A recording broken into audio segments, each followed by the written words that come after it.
Dear students, today we are going to discuss over the next paragraph of the second lesson. We are not afraid to dive. Listen carefully. The first indication of impending disaster came at about 6 p.m. with an ominous silence. The wind dropped and the sky immediately grew dark. Then came a growing roar, and an enormous cloud towered at of the ship. With horror, I realized that it was not a cloud, but a wave like no other I had ever seen. It appeared perfectly vertical and almost twice the height of the other waves, with a frightful breaking crest. Now notice the meaning of the word. Impending disaster, जो सामने आने वाली मुसीबत थी, बाधा थी. Impending disaster came at I about 6 p.m. 6 बजे के आसपास. और किस रूप में आई? The ominous silence.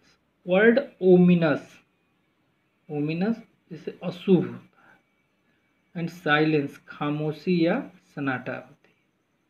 तो जो मुसीबत आई, जो मुसीबत सामने आई 6 बजे के आसपास, वो किस रूप में आई? तो एक अशुभ खामोशी के रूप में सामने, यानी पूरी तरह से समुद्र का जो वातावरण था वो शांत हो गया था.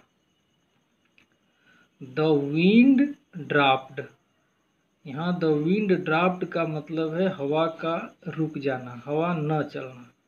तो the wind dropped and the sky immediately grew dark. Immediately, suddenly, all of sudden, तुरंत उसी समय.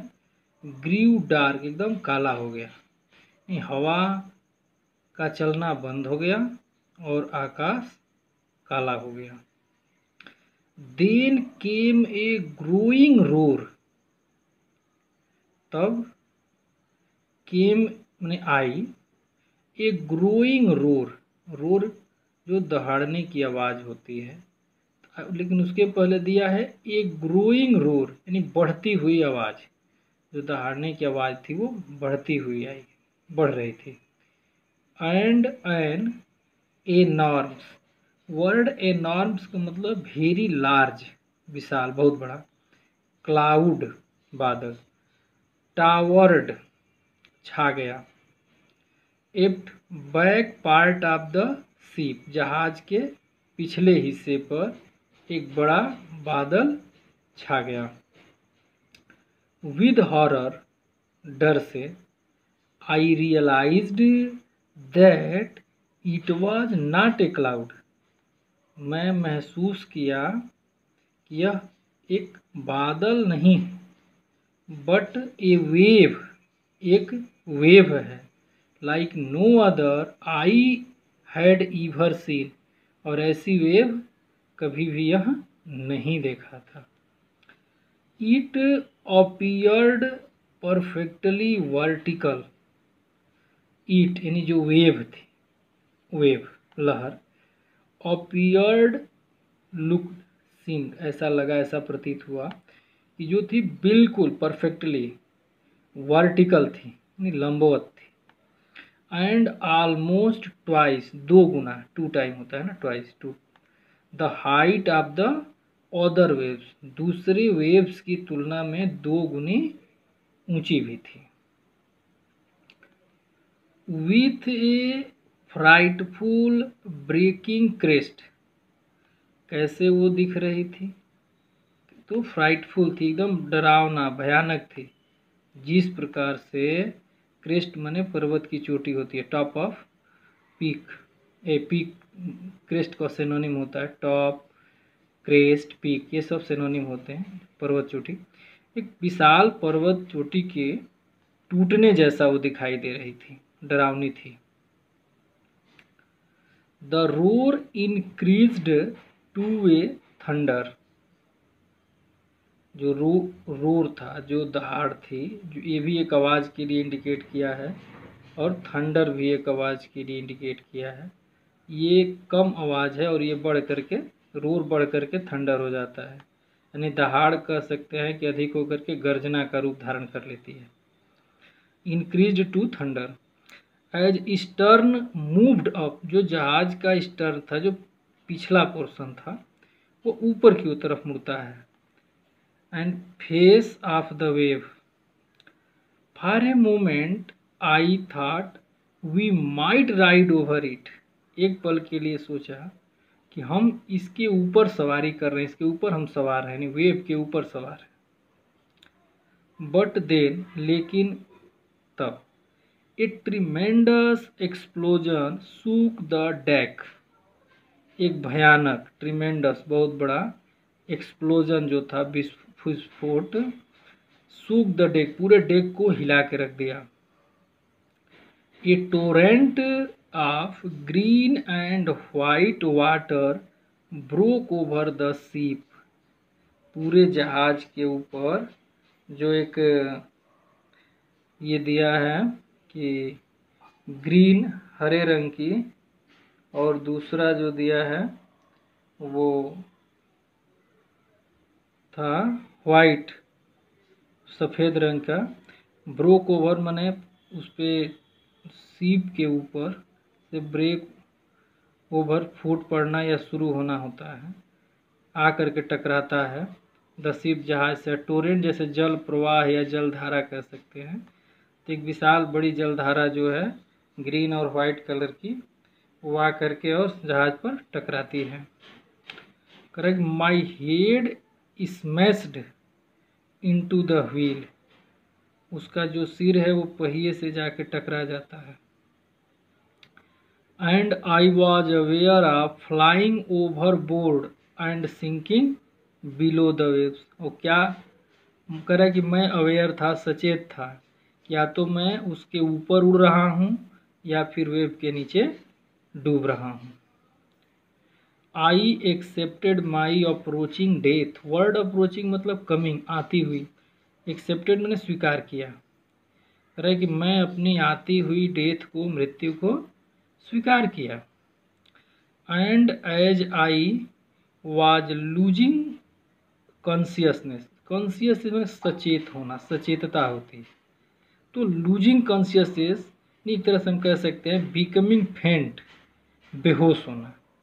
और तब जैसे कि वह अपना बेहोश हो रहा था, आई फेल्ट क्वाइट पीसफुल, मैं बिल्कुल शांत महसूस किया।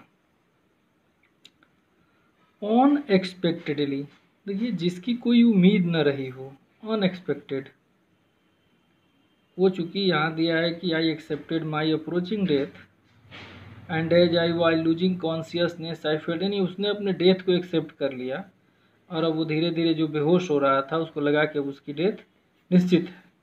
लेकिन उसके बाद ही ये घटना होती है, कह रहा है कि my head popped out of water, word popped out, rose पानी से उसका सिर ऊपर आता है, बाहर आता है। A few metres away Wave Walker was nearly capsizing, उसके कुछ ही मीटर की दूरी पर उसने देखा कि वेव वॉकर लगभग डूब रही थी। हर मास्ट, जो उसके मस्तूल थे, जो पोल थे उस पर, ऑलमोस्ट हॉरिजेंटल, जो वर्टिकल होने चाहिए, सीधे होने चाहिए, वो लगभग अब हॉरिजेंटल हो गए थे। देन ए वेव हर्ल्ड हर अपराइट, तब तक एक वेव आती है, एक लहर आती है और उस जहाज को सीधा कर देती है। ये हर जो है शिप के लिए यूज किया है, जहाज के लिए। माई लाइफ लाइन जर्क टाट, और जो रस्सी से अपने को बांधा था वो टाइट हो जाती है, तन जाती है।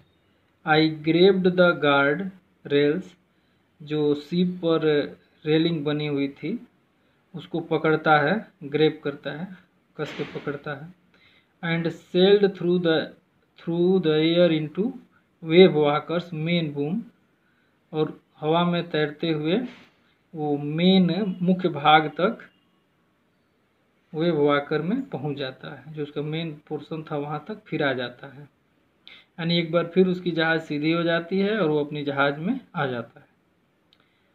Subsequent waves tossed me around the deck like a rag doll. Subsequent उसके बाद आने वाली जो वेव्स थी, जो तरंगे थी, उसको डेक के चारों तरफ वैसे उछाल रही थी जैसे कोई एक चिथड़े की गुड़िया हो, रैग डॉल हो। माई लेफ्ट रिब्स क्रेक्ड, रह जो उसकी बाई पसलियाँ थी वो क्रेक हो गई, टूट गई। My mouth field with blood and broken teeth, मेरा मुंह जो है खून से और टूटे हुए दांत से भर गया। Somehow I found the wheel, किसी तरह से मैंने पहिए को पकड़ा। Lined up the stern for next wave and hang on, दूसरी वेव से वो स्टर्न यानी back portion of the ship पे आया और फेस किया उसकी सामना, और अगली वेव को की सामना किया। ओके।